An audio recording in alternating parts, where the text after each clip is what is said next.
Bismillahirrahmanirrahim. Assalamualaikum warahmatullahi wabarakatuh. Alhamdulillah, alhamdulillahirabbil alamin. Wassalatu wassalamu ala asyrofil anbiya'i wal mursalin wa ala alihi wa ashabihi ajma'in. Asyhadu an la ilaha illallah wahdahu la syarikalah wa asyhadu anna Muhammadan abduhu wa rasuluh la nabiyya ba'da amma ba'du. Pertama sekali, marilah sama-sama kita ucapkan terima kasih kepada Allah Subhanahu wa Ta'ala, yang mana berkat Allah lah kita dapat merasakan bagaimana nikmatnya iman, bagaimana nikmatnya Islam.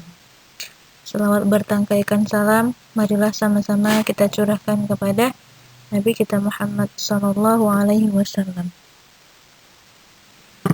Baik, adapun tujuan kami membuat video ini adalah untuk tugas mata kuliah Ad-Dakhil fi Tafsir, yaitu membuat peta konsep Ad-Dakhil fi Tafsir. Kami yang bernama Selvi Melia Septiana, adapun kami dari Prodi Ilmu Al-Quran dan Tafsir.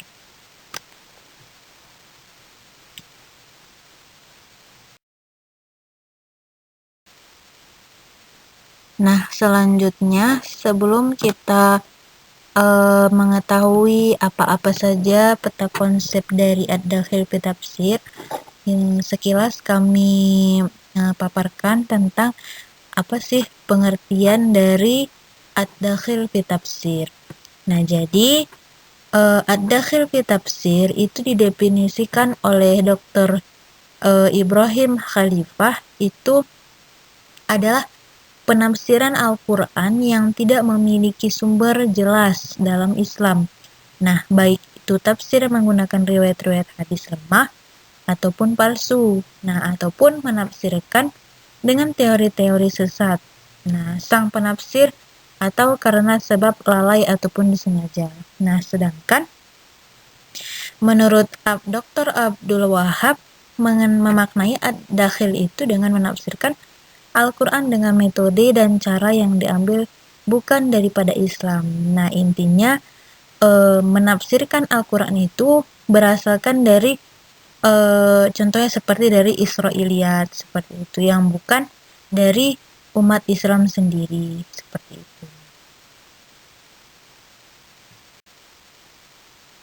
Nah, selanjutnya itu kita ke peta konsep Ad-Dakhil fi Tafsir.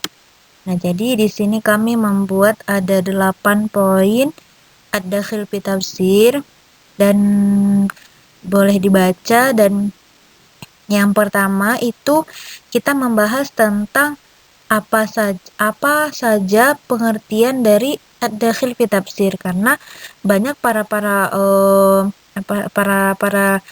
pakar ilmu itu menafsirkan Ad-Dakhil fi Tafsir itu berbeda-beda, seperti itu. Nah, kemudian kita belajar tentang sejarah dari Ad-Dakhil fi Tafsir dan bagaimana pertumbuhan serta perkembangan Ad-Dakhil fi Tafsir. Nah, setelah itu lanjut ke sebab-sebab munculnya Ad-Dakhil fi Tafsir.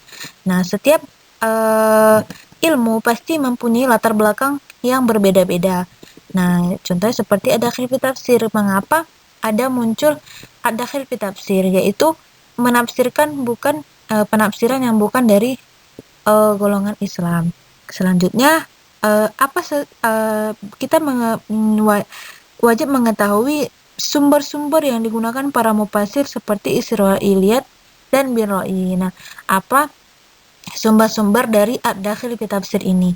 Nah, jadi sumber-sumber yaitu yang terutama itu seperti Israiliyat yang terutama bukan orang Islam, dan Birra'i, dan riwayat-riwayat yang mungkin riwayatnya itu bisa palsu atau yang belum jelas sama sekali sanadnya daripada Rasulullah Shallallahu Alaihi Wasallam. Nah, selanjutnya itu pengertian tentang Israiliyat. Nah, apa sih Israiliyat? Ya, nah itu akan dibahas dalam Ad-Dakhil fi Tafsir, serta hermeneutika dan tafsir kontekstual. Nah, jadi setelah kita mengetahui pengertian tentang Israiliyat, itu kita masuk ke bagaimana pro kontra sumber yang digunakan dalam Ad-Dakhil fi Tafsir. Nah, apakah ada yang setuju atau ada yang tidak setuju terhadap sumber-sumber yang digunakan ad-dakhil dalam ad-dakhil fi tafsir. Nah, jadi setelah itu baru kita membedakan mana tafsir yang terpuji dan mana tafsir yang tercela. Dan setelah itu baru kita melihat mana tafsir yang memang benar-benar sahih seperti itu, yang bukan asal-asalan dalam menafsirkan Al-Quran. Nah, setelah itu kita mempelajari tentang bagaimana penafsiran hermeneutika dalam tafsir kontekstual. Dan setelah itu baru kita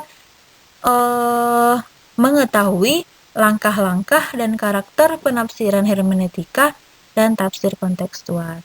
Nah, mungkin ini saja tentang peta konsep ad-dakhil fi tafsir. Nah, apa tujuannya? Ini adalah poin-poin yang akan dipelajari dalam ad-dakhil fi tafsir seperti itu. Mungkin hanya itu yang dapat kami sampaikan. Lebih kurangnya kami mohon maaf. Wabillahi taufiq wal hidayah. Assalamualaikum warahmatullahi wabarakatuh.